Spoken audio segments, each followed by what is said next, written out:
Nous, lorsqu'on arrive à Wuhan, on ne sait absolument pas du tout ce qu'on va trouver. On est loin d'imaginer que la ville est complètement à l'arrêt, est une ville fantôme.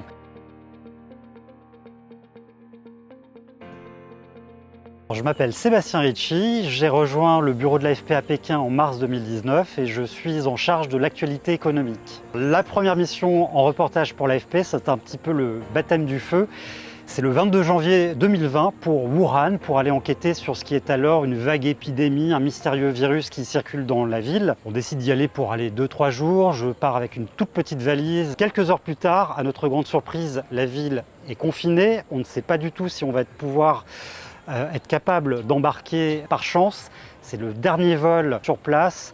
C'est une ville qui est déjà complètement fantôme. Il n'y a personne dans les rues, la circulation est réduite à néant. Et lorsqu'on s'approche des hôpitaux, on est confronté à des files d'attente qui font déjà plusieurs centaines de mètres. Les hôpitaux sont complètement débordés, les médecins ne sont pas assez nombreux, il manque de médicaments. On sent vraiment un désarroi, on sent que quelque chose est en train de se passer et que personne n'a réellement la maîtrise de cette situation. Le symbole du début de l'épidémie à Wuhan, c'est un cliché, une personne âgée étendue sur le trottoir du fait de l'épidémie et d'un mystérieux virus. Personne n'ose l'approcher. C'est un choc pour nous. On comprend que quelque chose de grave est en train de se jouer. Nous, on est à Wuhan depuis déjà 8 jours. On essaye un moyen de quitter la ville. La seule solution pour nous, journalistes, est tout bêtement de prendre le premier vol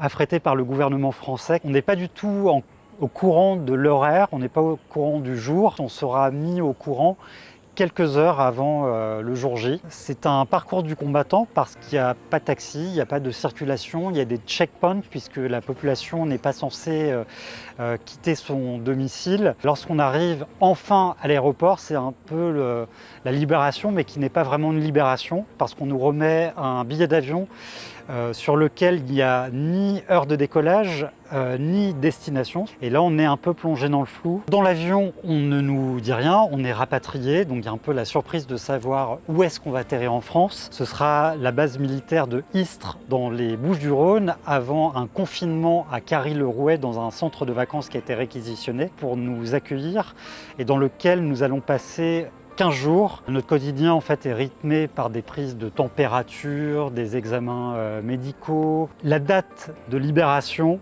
c'est le 14 février 2020. Je décide de rentrer à Pékin le 1er mars et lorsque j'arrive à Pékin, c'est une ville totalement différente de celle que j'avais quittée 3 semaines plus tôt et ce sera le début de l'épidémie et du confinement pour Pékin.